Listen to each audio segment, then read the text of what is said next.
Bonjour à tous et bienvenue dans cette nouvelle vidéo, amis de la santé globale et holistique.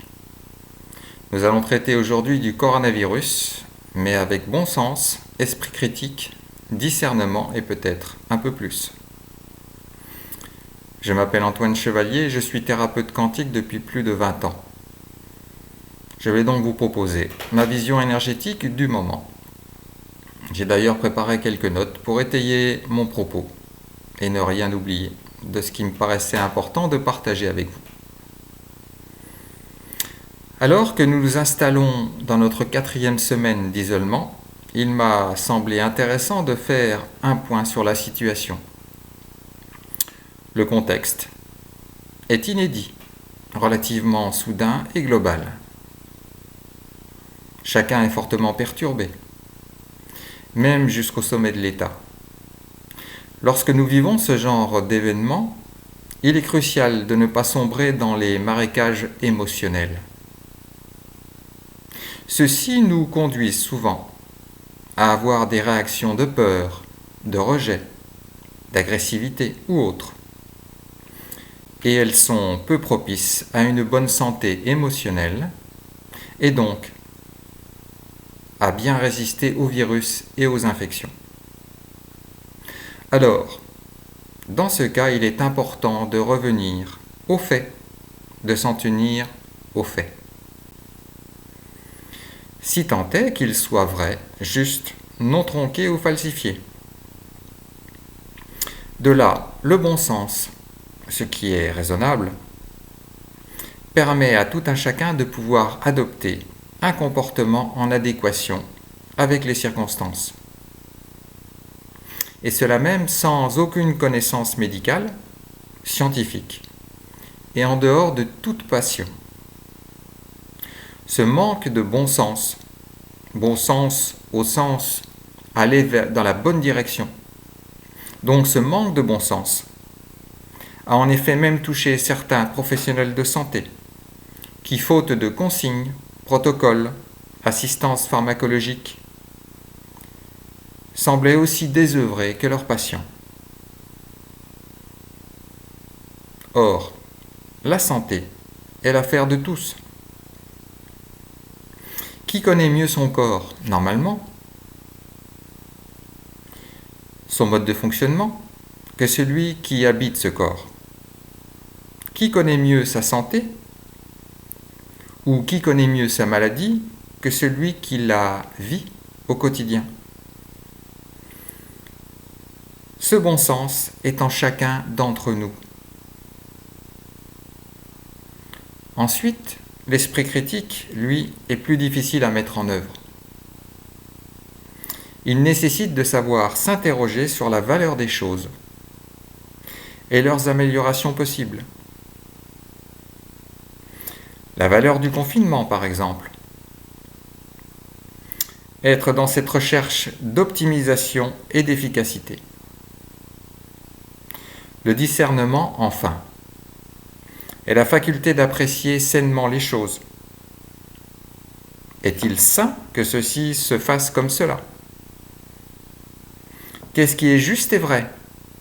Y a-t-il quelque chose de sous-entendu ou de caché derrière telle mesure?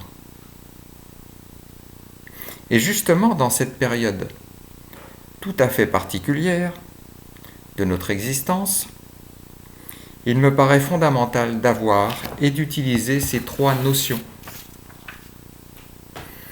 Avoir du bon sens pour agir vers le bien commun et individuel. Avoir de l'esprit critique pour juger du bien fondé des décisions qu'on nous demande d'appliquer. Avoir du discernement pour apprécier du caractère sain au sens large et de possibles intentions derrière chaque décision. Pour en revenir à ce que nous vivons actuellement, j'aimerais aborder avec vous plusieurs points. Tout d'abord, le confinement. C'est la mesure phare qui nous a été, entre guillemets, proposée, puis imposée au quotidien. C'est faute d'autres options et ce qu'il y avait de mieux à faire. Soit. en sachant qu'il y a un nombre non quantifiable de porteurs sains ou peu symptomatiques, non dépistés, qui représentent une partie importante de la population. Ce confinement à demeure ne pouvait se concevoir que seul.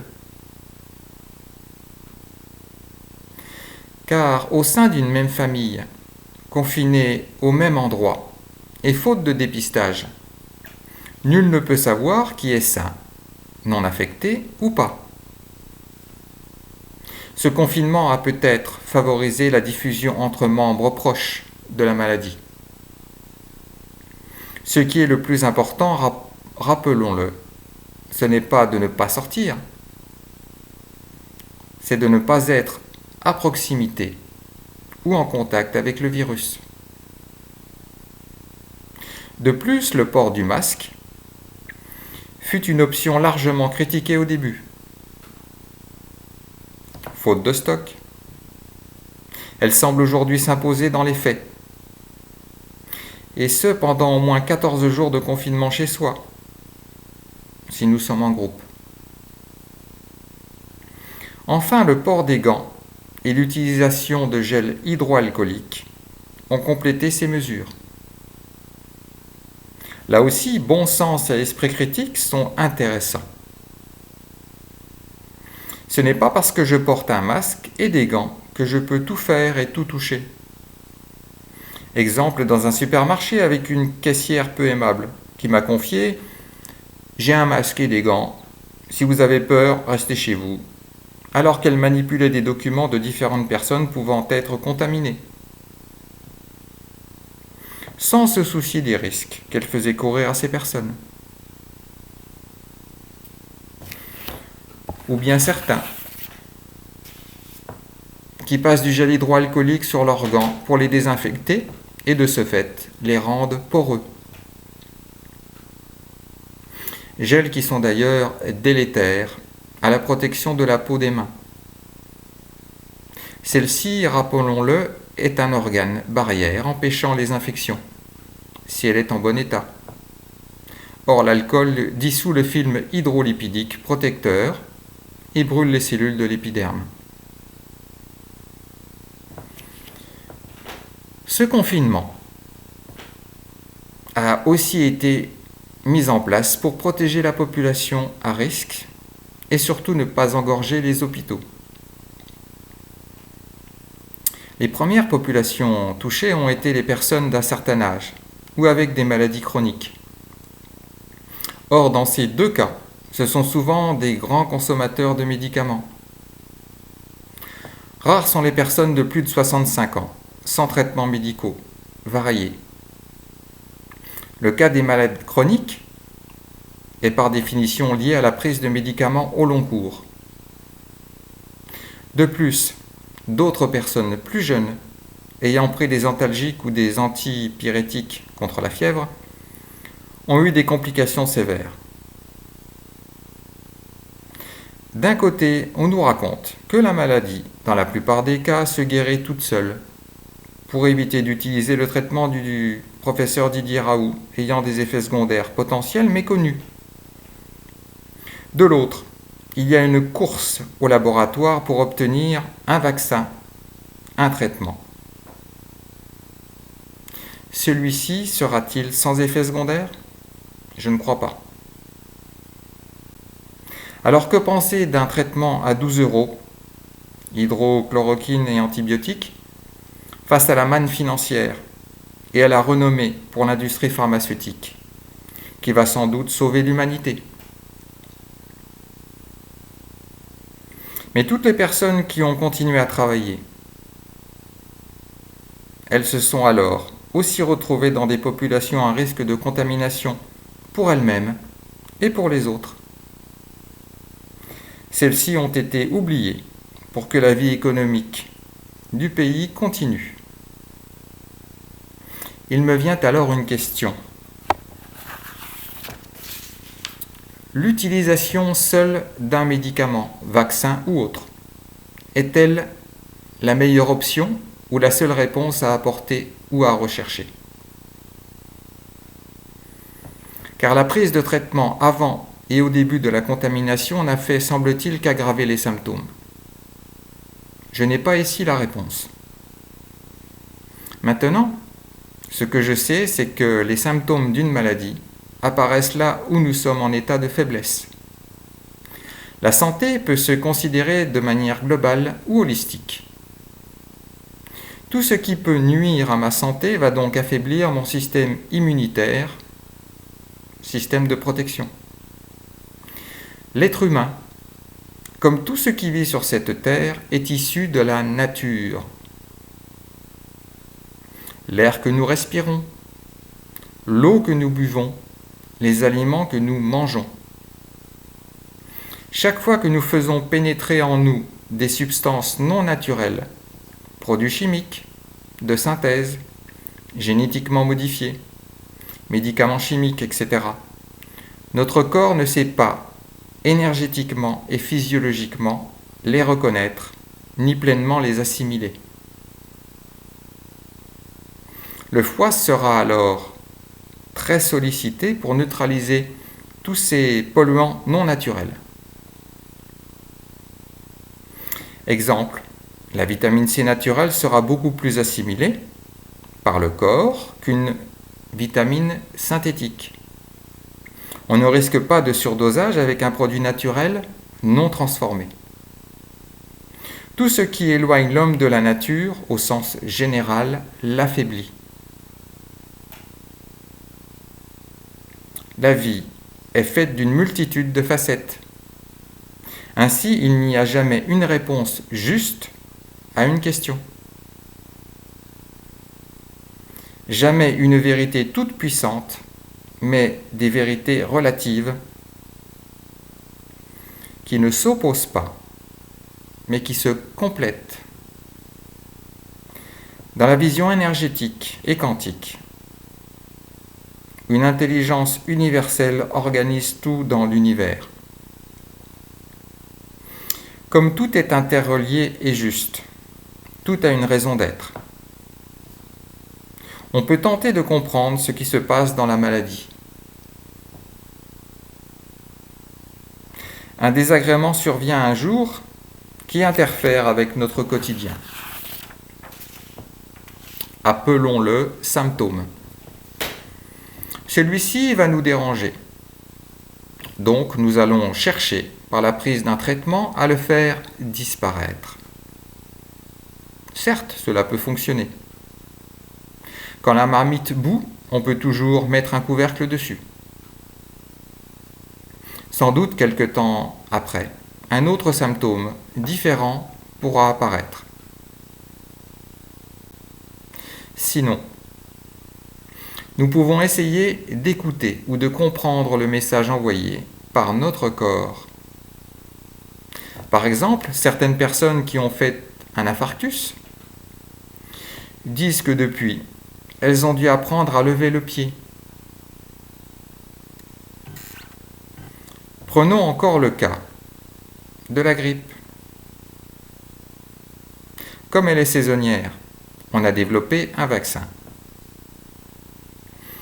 Mais elle a quelque chose à nous dire, cette grippe. Alors qu'on cherche à l'éviter, sans écouter et entendre, eh bien figurez-vous que ce virus a muté. Et oui, comme pour nous dire, il va bien falloir que tu m'écoutes. La maladie est donc un signal d'alarme qui nous interpelle sur le fait que notre façon de vivre, pour nous et vis-à-vis de la nature et du vivant, est inadéquate avec les lois de la vie. Et s'il nous faut de nouvelles maladies, nous les aurons.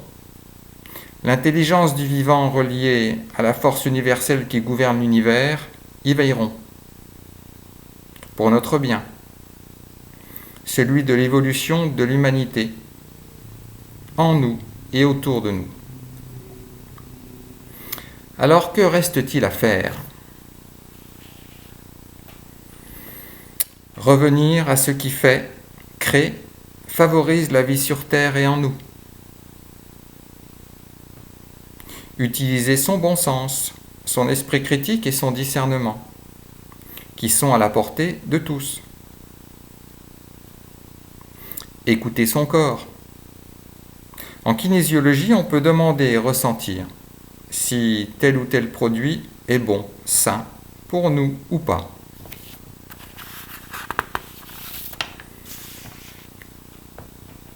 De plus, lorsque la raison est dépassée, ou n'a pas de réponse scientifique évidente, pourquoi ne pas développer son intuition et son ressenti pour savoir ce qui est bon pour soi? Enfin, pour les personnes qui ont travaillé sur elles et ont cultivé leur reliance avec leur moi supérieur, elles sont guidées et protégées afin d'être là où elles doivent être et vivre ce qui est bon, juste pour elles, vers leur plein épanouissement. Voilà un certain nombre de pistes à explorer. Ceci étant de l'ordre du choix personnel, de rester régi par son mental et ses réactions émotionnelles, ou bien de cultiver la vie en soi, en paix, en harmonie, en reliance avec le grand tout de l'univers. Comme ce n'est pas le chemin de tous, il vous reste au moins votre bon sens, sans doute votre esprit critique, et peut-être votre discernement à utiliser. Vous n'avez jamais été et vous ne serez jamais démuni face à la vie et ses expériences. Prenez bien soin de vous. Namasté à tous.